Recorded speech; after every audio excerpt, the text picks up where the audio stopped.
Oi, oi, it's your boy, making Carol Rosa look like Edson Barbosa. Jack Slack. It's the Jack Slack podcast, and we're coming at you one last time on UFC stuff for the year. We'll be back next week to talk about Rising, but and that Saudi boxing card with AJ and Wilder. But in terms of the UFC, this is both our last pay-per-view and our last actual UFC card of the year. And I got to say, went off with a whimper rather than a bang. The prelims were pretty good, actually. We're going to talk about it all today, but the main card, a lot of people were very disappointed by. I upset a lot of people by saying that I thought it was kind of gross when they zoomed in on Bryce Mitchell having a seizure and how they replayed the brawl from multiple angles. And people were like, you should try lacrosse. I was like, nah, just didn't like it. People were telling me to vote with the remote and try different sports. It's like, no, mate, I still enjoy the fighting part.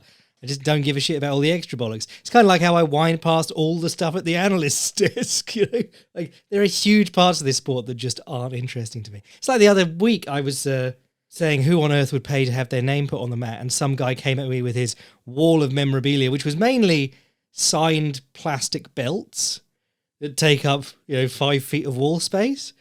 And there were people there like, that's so cool, that goes so hard. And I was just like, I don't understand an awful lot of people involved in this sport. Different strokes for different folks, but we can all agree we like a good punch up. And there were a couple on this card, even if the main event did fall, I want to say somewhat short, but very short of most people's expectations. The Colby Covington thing, let's get into it. He hadn't fought anyone good in a long time. He'd been fighting old men. Apart from Kamaru Usman, he'd been out for a year. He had no big name wins on his record. But the promise was that he could really sell a fight. I don't know if we'll ever get numbers on this or any indication whether he did. But I think the way that this stands out, as opposed to the Kamaru Usman ones, is that if you are just ghastly in the media and annoying and don't defend your ranking and never do anything to show that you're one of the best, and then you get a fight against the best guy in the world and you go out there and you put it all on the line and you lose in a valiant effort, people are a lot more forgiving. If you do this and it looks like you just did one last con and you refuse to basically engage at all with Leon Edwards for most of 25 minutes after pretending it was a blood feud, people are very, very quickly going to lose interest. Even all the people on his, he's tried to make it into like a political thing to support him. And the same people who were there like cheering because Donald Trump was ringside and cheering him because he was wearing the Make America Great Again hat were booing him as he was trying to give his post-fight speech where he claimed he was robbed.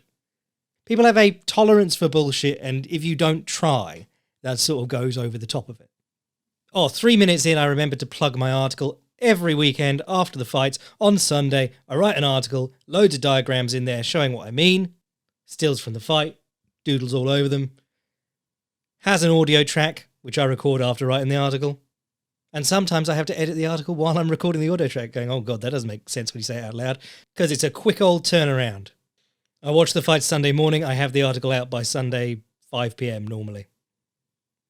If you want to read that, get all the finer details on the interesting bits about like the techers involved and the tactics involved, go and sign up to the Patreon. Click the link in the YouTube description. And then you'll be able to tell what I'm talking about when I'm just rambling about weird martial arts techniques that you are not familiar with because you haven't wasted 20, 30 years of your life doing martial arts. But man, this one reminded me a lot of when OSW Review, the pro wrestling podcast, they talk about when they build up a fight as a blood feud where the guys absolutely hate each other. And in the very first exchanges of the match, they're doing like technical wrestling back and forth, the arm ringers and somersaults and things. And it's like, no, it's a blood feud. You go out there and you start swinging at the guy. Colby Covington had done the thing where he brought up Leon Edwards' dad dying in prison. He was like, I'll take you to the 7th layer of hair because he can't ever actually say the things that he's written down and practiced. And we'll meet your dad. We'll say hi to your dad because Leon Edwards' dad was apparently murdered. Tell you what, though, MVP's in the UFC now. Don't let Colby Covington say anything about his dad. Whoa. But, Leon Edwards, who had been basically ignoring him all week, threw a bottle at his face immediately. It was very clear. And then, you saw him afterwards in the interview. He was like on the verge of tears saying that he brought my dad's murder into it. Very impressive that he was ice cold through the entire fight because of that. But yeah, if you're going to bring the stakes that high and then just clearly turn up for the payday, it reminded me a lot of TJ Dillashaw turning up to that fight with Aljamain Sterling, the title fight that he really hadn't earned because Corey Sandhagen had basically beaten him in the comeback. And he got this title fight, and then he came in with a shoulder that immediately popped out. And after the fight, he was like, yeah, it's been happening all training camp. I sort of knew it was going to happen. I had to come and win, I had to come and get paid. It felt like that.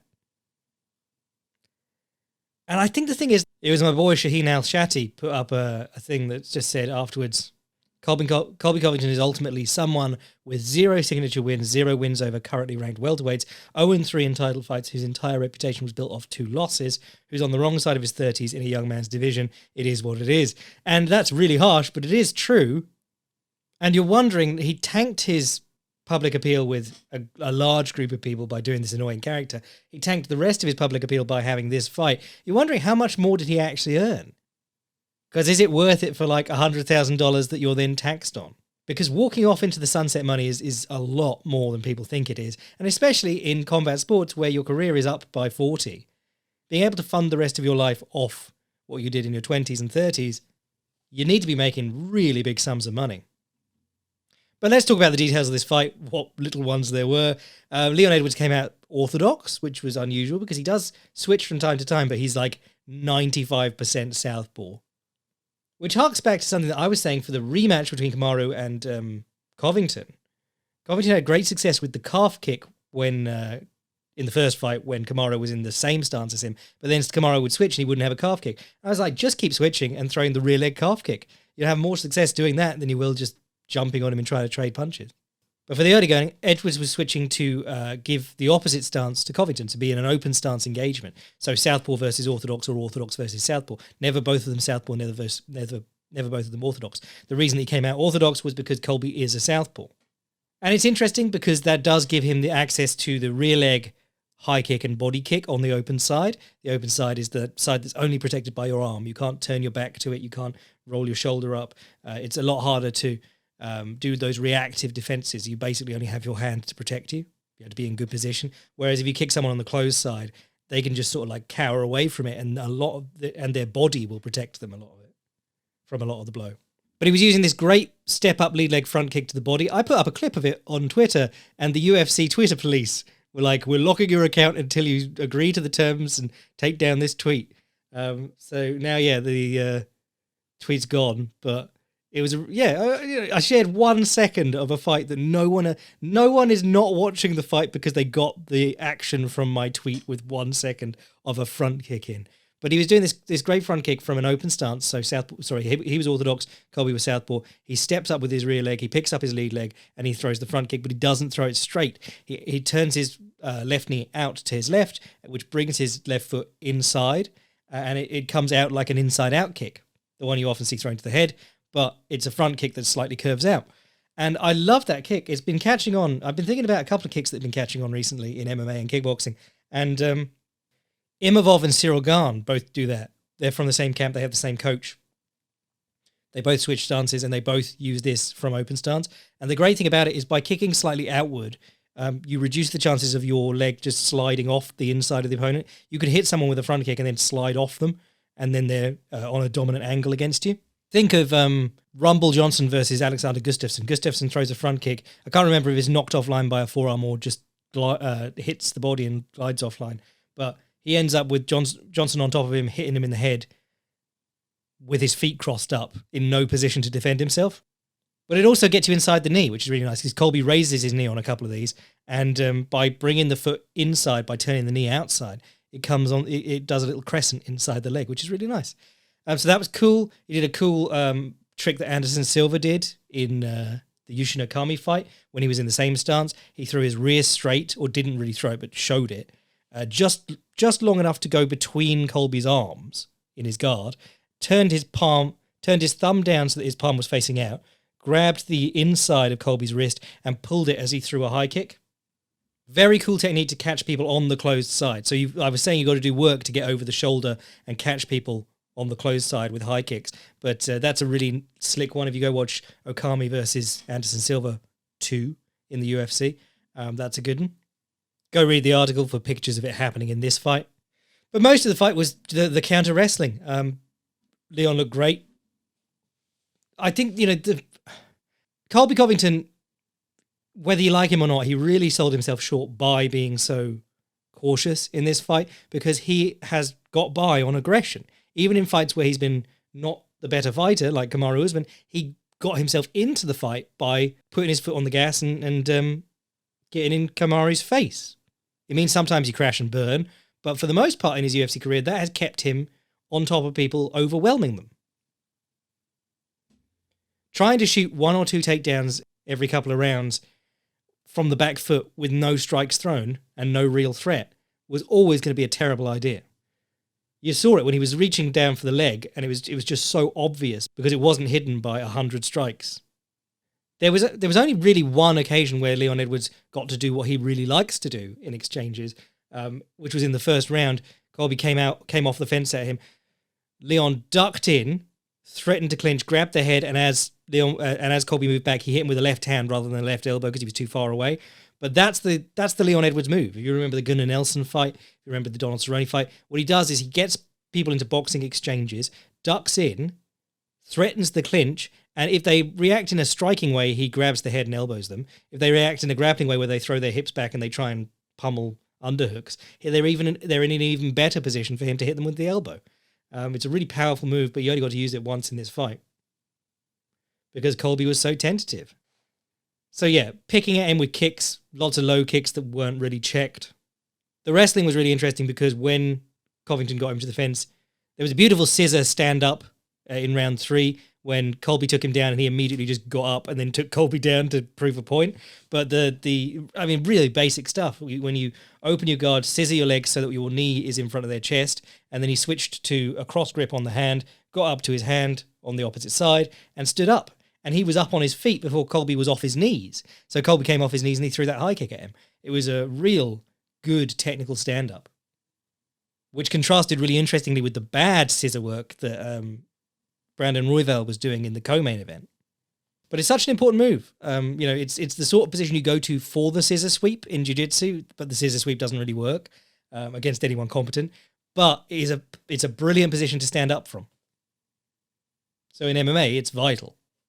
But most of the time when Colby was shooting his takedowns, Leon was controlling one wrist doggedly. It was like everyone who knew what they were doing and fought Khabib Nurmagomedov, you had a better chance if you were holding one wrist. I mean, remember when Conor McGregor was holding the glove, and it hinders you so much if a lot of your takedowns are getting the hands locked around the waist for body lock stuff, the hands locked around under the butt for the locked hands double, which is one of the most powerful takedowns in the sport. For a long time, that ruled the sport. Greg Jackson was like, this is the number one move. You should learn to do the locked hands double along the fence. And Colby, he's been big on the locked hands double.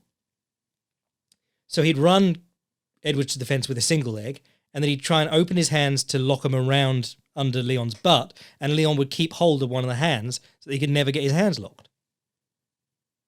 He'd drop down to try that ankle pick with his head on Leon's knee, and Leon would keep the hand so he couldn't do it. And we talked about this in the Boycast. I was saying, because Colby Covington is so forward with his head pressure all the time, constantly trying to lock his hands, he's often put himself into guillotines and kimuras, not just the one that Wally Alves submitted him with, but there's been a lot of close guillotines and close kimuras on him. And I said, but Leon Edwards isn't really that kind of fighter. And then Leon Edwards very nearly ninja choked him. Because the ninja choke is a technique that basically thrives when the opponent is driving their head into you. You could grab a ninja choke and force it, but the real secret has been to get the guy leaning his head into the V of your arm and then snap it up over the top. So he had to free his hand by throwing it out way to the side, break the hand fight and get it back in to get the choke on. Colby did do a nice gator roll to escape, rolled so that he was facing the ceiling and got his head free. But it was real slick. And I saw lots of people saying, I know Jack will be talking about that ninja choke. If the ninja choke hasn't been the technique of the year on the Slacky Awards, it's definitely in the running for the technique of the year this year. Mayra Bueno Silva hit that one on Holly Holm back in July. And Holly Holm's a legendary wall installer. Oh, hang on, no, I just remembered. Because Mayra Bueno Silva had Ritalin in her system, that fight actually didn't happen. So forget that ninja choke. Anything else cool from that? Oh, sorry, yeah. By keeping control of the wrist, he could get he was often able to pass the wrist to his whizzer hand and then just circle off the fence and leave Colby on his knees, which was really impressive. But I mean, that was about it. There was the nice triangle attempt at the end, which I didn't talk about in my article actually. Went over Colby's back to try and triangle him. It was very similar to the sort of back triangles that. Oh, actually, no, it wasn't. It was a sort of ankle triangle. But he came close on the arm bar, and I thought he was going to get it. But the arm popped free, and he just sort of gave up on the triangle, and then ended up on the bottom for the last 2 minutes. And that's how Colby was like, definitely won round 5. I think I won 3 and 4 too. Yeah, just desperately sad performance from Colby Covington. Impressive performance from Leon Edwards that isn't going to win him many fans. This is the Leon Edwards problem. You know, I enjoy Leon Edwards as a tactician and a technician, and always have. Doesn't really matter to me that he's English or not, but I feel like I'm one of the few guys who does. I think you're either English and you enjoy him because he's English, or you don't enjoy him because he's kind of boring. But even in his decisions, which are the vast majority of his fights, he lands a good couple of elbows, he lands the odd occasional high kick, a good body kick. He sets things up very cleverly. It's that urgency that he doesn't tend to show. And people don't like that. And there are lots of fighters out there who you feel like they could get finishes more if they pushed their advantages and they had a little bit of urgency. But that is not the cut from which Leon Edwards is clothed. Co-main was actually banger. If you aren't enjoying the flyweights, man, you know, sometimes I get bored by flyweights, but Alejandro Pantoja is the fight fans' flyweight. He's out there sacrificing his body to put on entertaining fights when he could not. He could just be mauling people in the grappling, but he's out there throwing 4 or 5 right hands in a row with no left hand in between, just trying to take people's heads off with every punch, getting countered all the time. And then he hits the mat, and, you know, where he's been some passionate 4-chord garage band on the feet, he's suddenly Mozart on the ground, and you're like, oh my God, this guy's really good. There's a lot of technical stuff that I got into in the article. It's going to hold up better in pictures. Go read that. There was some beautiful guard passing. There was a lot of what we call the near side underhook guard pass, which is when you're in half guard, both of you are fighting for the underhook on the side on which the leg is trapped. Because if you get the underhook on the top, you can pass. If you get the underhook on the bottom, you can stand up. But the top man has the luxury of being able to dig the underhook on the opposite side and take away the stand-up. So Alejandro Pantoja was taking this underhook on the near side, and Royval didn't know what the fuck to do. He was like, I can't get up on my elbow. I can't stand up, even if I got the underhook on the side that I want. And then he was like grabbing Pantoja's leg with a scoop grip and underhook to try and throw him over the top of him. And because he did it on the side that was already near side underhooked, he was there like giving himself a hernia, and he couldn't work out why it wasn't working. So Pantoja was just murking him from there. There were bits where like Pantoja's inside control, Royval's starting to push him back, trying to catch a leg in half guard, and Pantoja jumps across to the opposite side to put himself in half guard and grabs the near side underhook, and Royval's like, why can't I get up? I was making progress. There were some really nice deep half entries from Royval though when he got mounted. Deep half, you don't see guys going in, like pulling into it from half guard anymore, but you do see lots of guys enter it from mount, from the bottom of mount.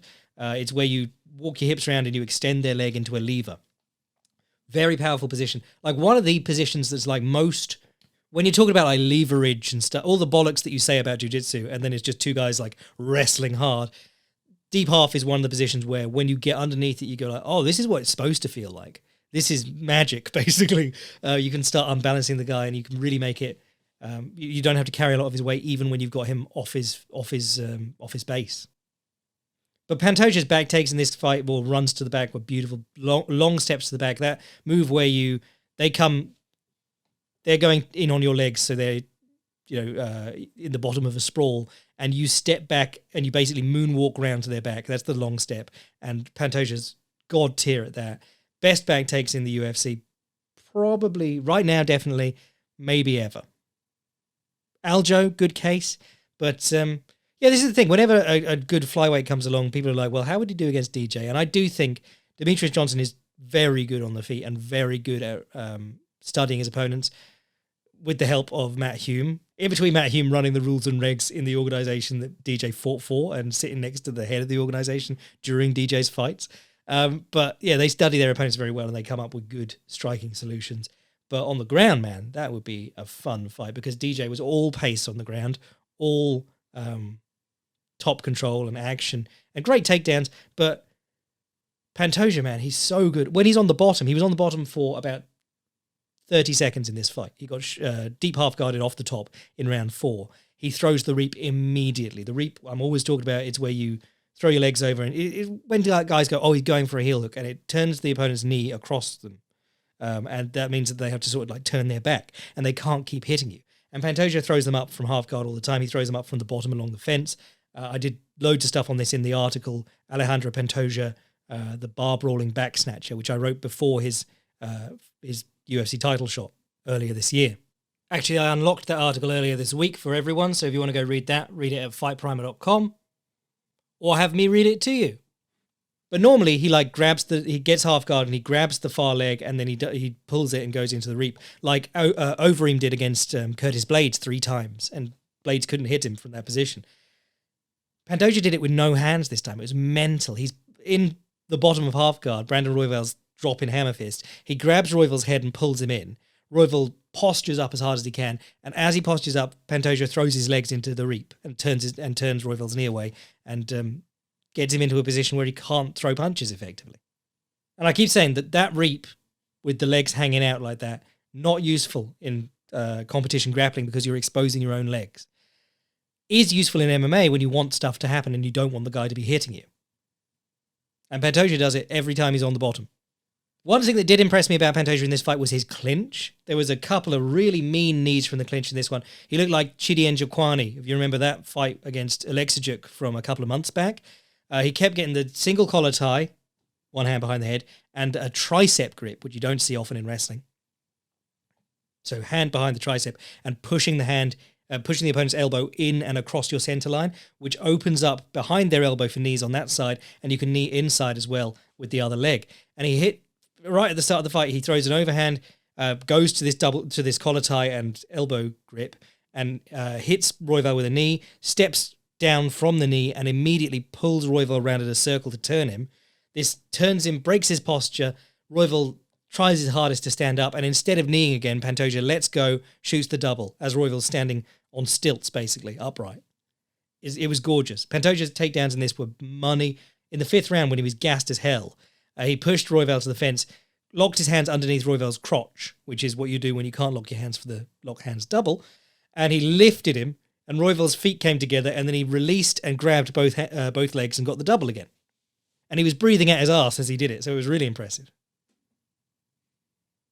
But yeah, for some specific guard pass stuff, go read the article because there was some really slick stuff. When he faked going one way like GSP with the big mule kick to force half guard, and then near side knee slid over the other leg.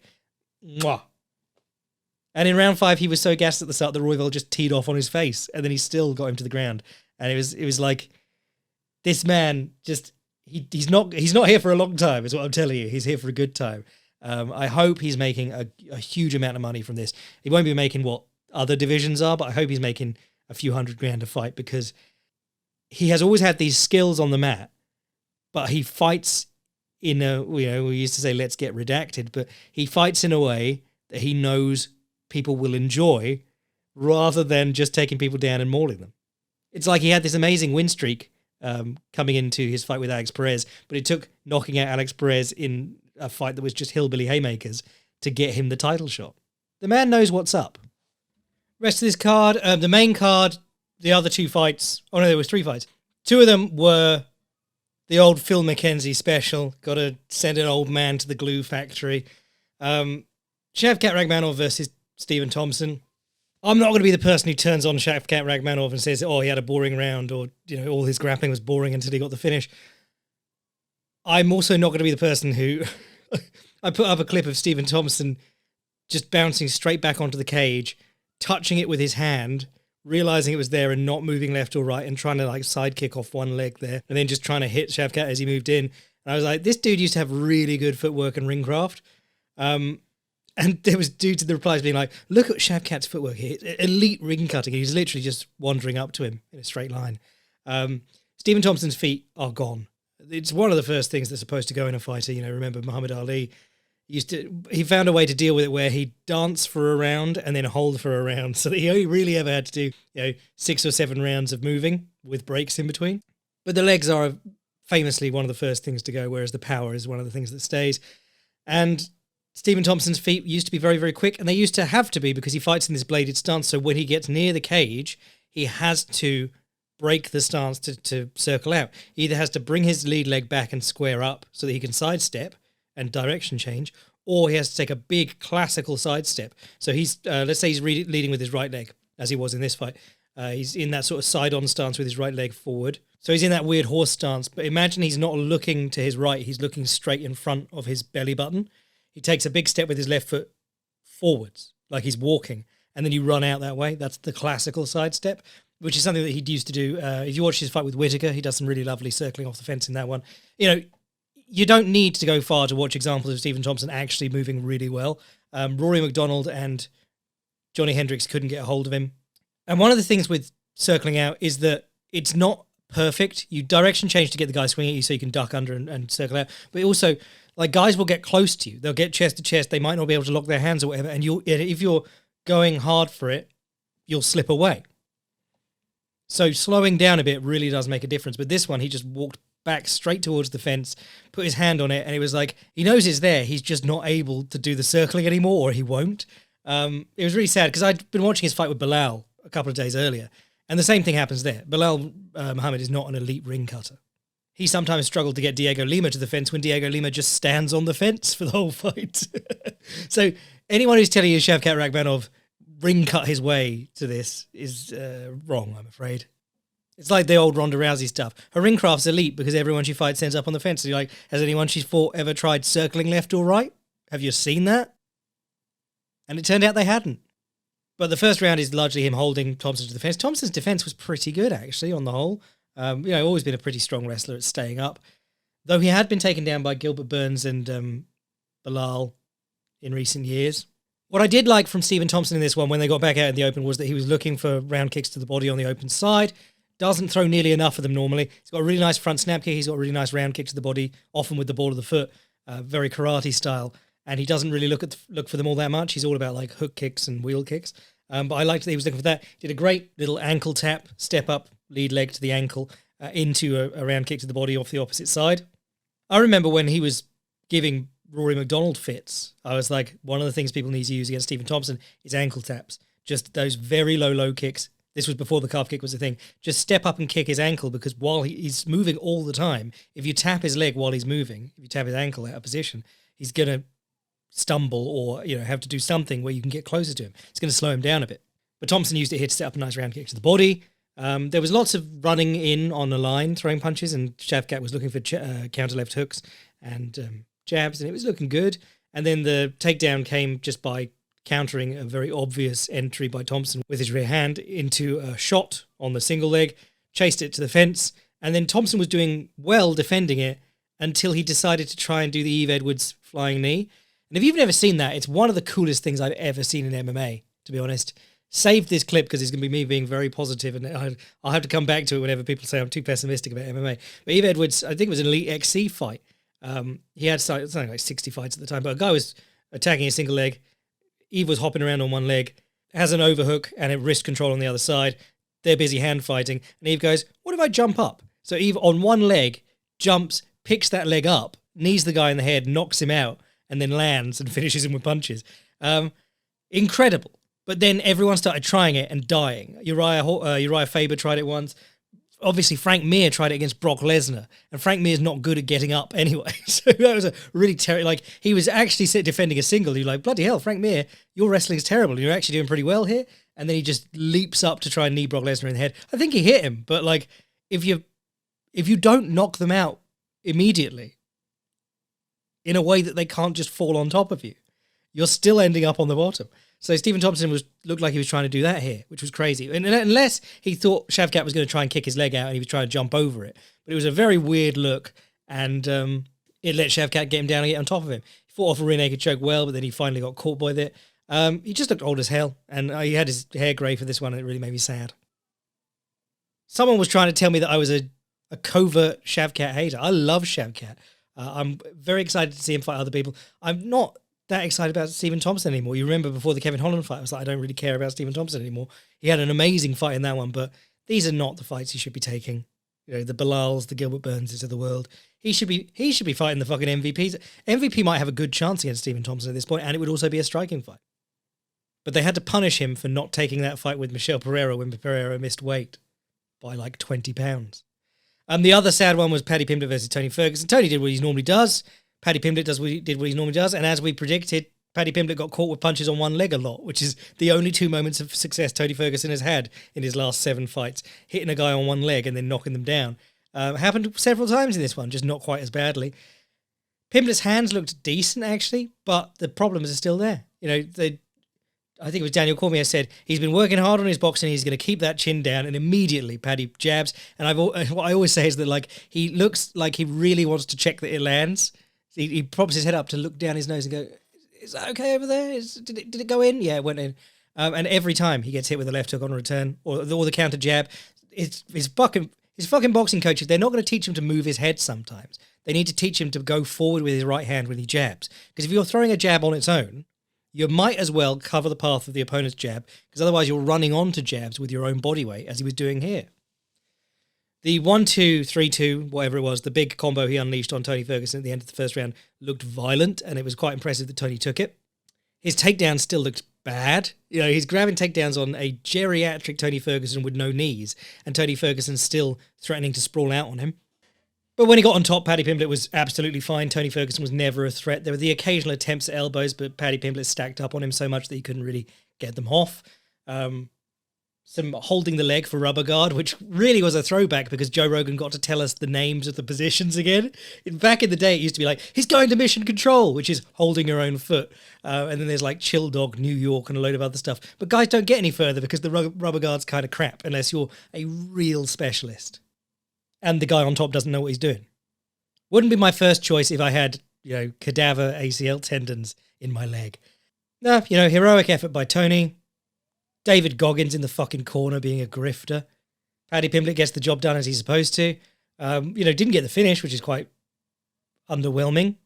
But yeah, Paddy Pimblett is kind of like, I'm always talking about guys with holes in their game where no one is good at actually everything because there's so much involved in fighting. It's not like the old days when we go, Frank Shamrock has a takedown and a knee bar and a punch. He's completely well-rounded.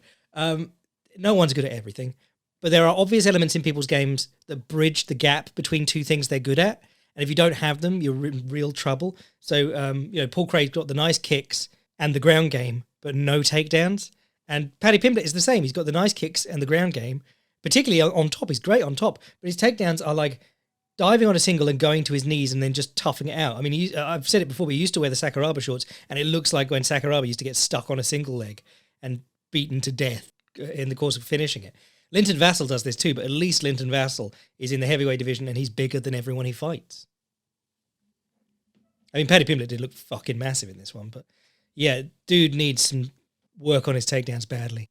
Maybe more ring craft to get the fight towards the fence and work the fence from there, because he's got to be cage wrestling every day, but these single legs just do not work. I think he did get Tony Ferguson off his feet with one, but we're doing it against like great name value, but really low level competition at this point, Tony Ferguson. But it was lose-lose for Paddy. He knew he was going to be, he wasn't going to get a lot out of this.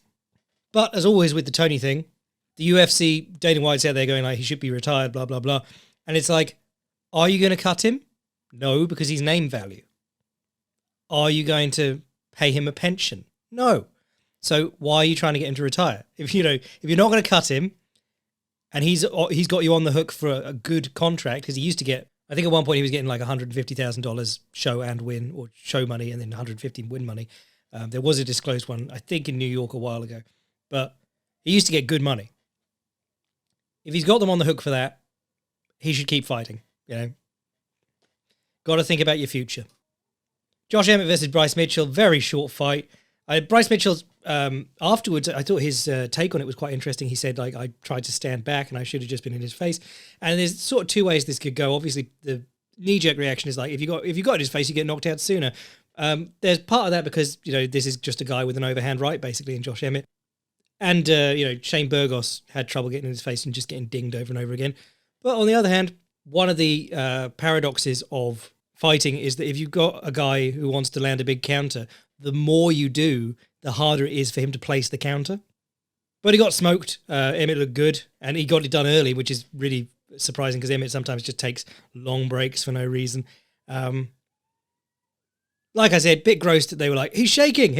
Can we get a close-up of Bryce Mitchell having a seizure? I'm glad that he's okay. You know, it's the thing that we're all dealing with all the time. Like, I don't really want to see people... I do want to see people get flatlined. I don't want to see people sustain lasting damage, which they all are. It's just, you know, if there was a world where we could do this without getting horrible brain trauma, that would be great fun. But it is a bit weird to zoom in on someone in like a moment of uncontrolled shaking, which is odd because typically in combat sports, one of the like unspoken things is that you do typically on broadcasts, they do try to give the down fighter a bit of dignity and they show you the winner celebrating instead.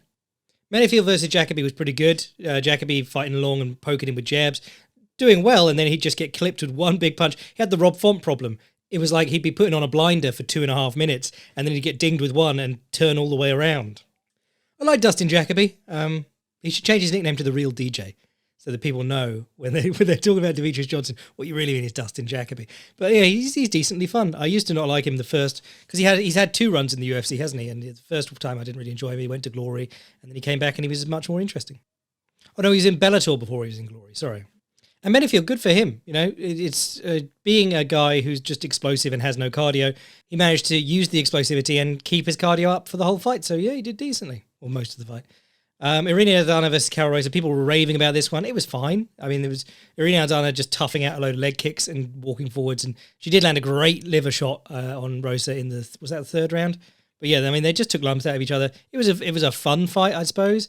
But you know, it's just Irina Aldana doing what she does, being hard-nosed and walking forward. And then people were saying, like, why didn't this Aldana turn up against Amanda Nunes? And it's like, because Amanda Nunes would flatline you if you walked straight at her.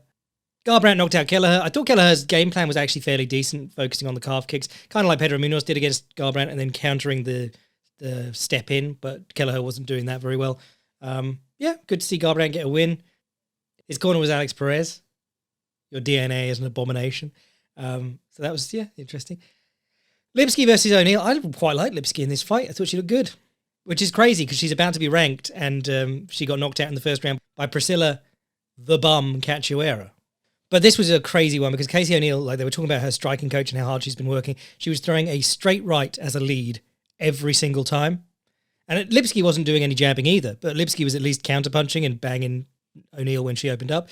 O'Neill was just throwing this flicking right straight out, which, you know, if you don't know the very basics of boxing, a right hand lead is a great weapon to surprise people with. But the reason you lead with your jab is because it's nearer them, they don't have the time to react, and you're there ready to throw your right straight at a similar distance immediately afterwards. Casey O'Neill's throwing a right straight and then trying to jab afterwards, which can work, again, if you catch the person by surprise, but if you do it every time, you're just going to keep getting hit. I mean, Stephen Thompson was getting caught because he was throwing his backhand naked every time against Rachmanov. And even in his old age, he's got much cleaner mechanics, punching-wise, than Casey O'Neill. So O'Neill's striking here was just not good.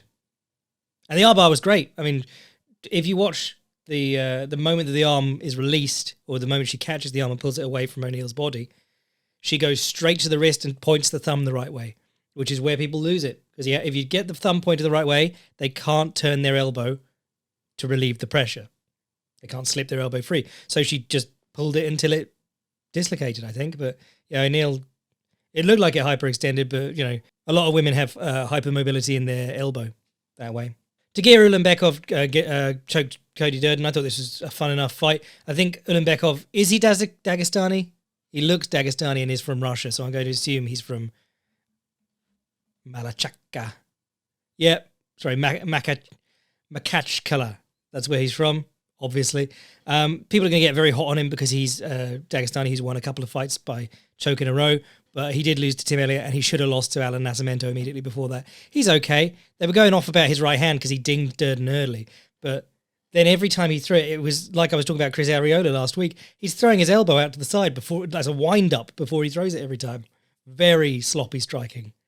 Andre Fili, I meant to talk about him in my article, but I didn't in the end. He kept doing this thing where he starts southpaw, fakes with his left shoulder as he steps out to his right, and then he ends up in orthodox. And in the first round, he did it and got to the side angle on Lucas Almeida while Lucas Almeida was swinging back at a ghost where Fili had been standing. And he looked completely bamboozled by the fact that it had happened. He was like, oh shit, I didn't expect the feint to work that well. But that clip in the first round, he basically gets next to Almeida while Almeida is punching at 12 o'clock. He's standing at 9 o'clock. And that's like ideal situation. It's very fortunate for Almeida he didn't get knocked out there. But Almeida was trying to time the calf kick on the body jab, which he did very successfully a couple of times. And then Fili just took it, threw another jab on the end, so a double jab, and threw the right hand afterwards and knocked him down, which was great. Shamil Gaziev, last fight on the card, versus Martin Budet. This dude looked like budget Sergei Haratanov. Big dude, walks forward, throws the right hand, only the right hand. Right hand to the body, right hand to the head, right uppercut, right straight, right overhand, right hook. That's all he did. But it worked. Yeah, so good for him. And they were going on about Martin Budet. They're like, he used to be 400 pounds and play Counter-Strike 30 hours a day, and now he's a bad heavyweight MMA fighter. Like, just, mid-heavyweights, what are you going to do? But at least the division isn't Shamil-less after Abdurakhimov left. So that was your fights for the week. Go read the breakdown because it's a good one. And we'll be back later in the week. Actually, no, do you know what? I'm going to recommend the Rise card. Rise, what was it, World Series 2023? I actually haven't watched the main event yet. But tons of finishes. One of the best cards of the year. A few, obvious gimmies there. Like, can Nakamura just fought some dude who doesn't exist on the internet? It was supposed to be like Rise versus Glory, and this dude never fought in Glory. He has like an 0-0 record in Infusion and a profile on Infusion's website, but he's not there either. But that's what J-Kick is. There's a lot of sort of gimme matchups. But there was some cool stuff on there. There was a guy knocked a guy out with 3 Valerie kicks, which are like heel kicks to the leg, into an old school crescent kick, as in like your leg is straight and you swing it up overhead. My boy Kaito put off a body punching clinic on this dude, gave him multiple organ failure. Didn't actually, but it was beastly. And loads of other interesting stuff on there. So yeah, Rise was banging. It'll be on a Beamer. If you don't have a Beamer, which, a Beamer is shit. If you don't have a Beamer, wait a week, go to the Rise YouTube page. It'll be on there.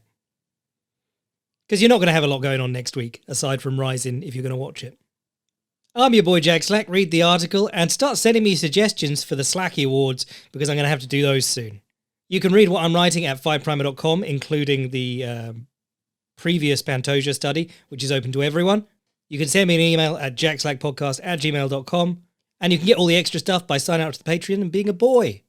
I'm your boy Jack Slack, praising Donald Trump while he cuts you loose live on air and walks out of the arena. Bless.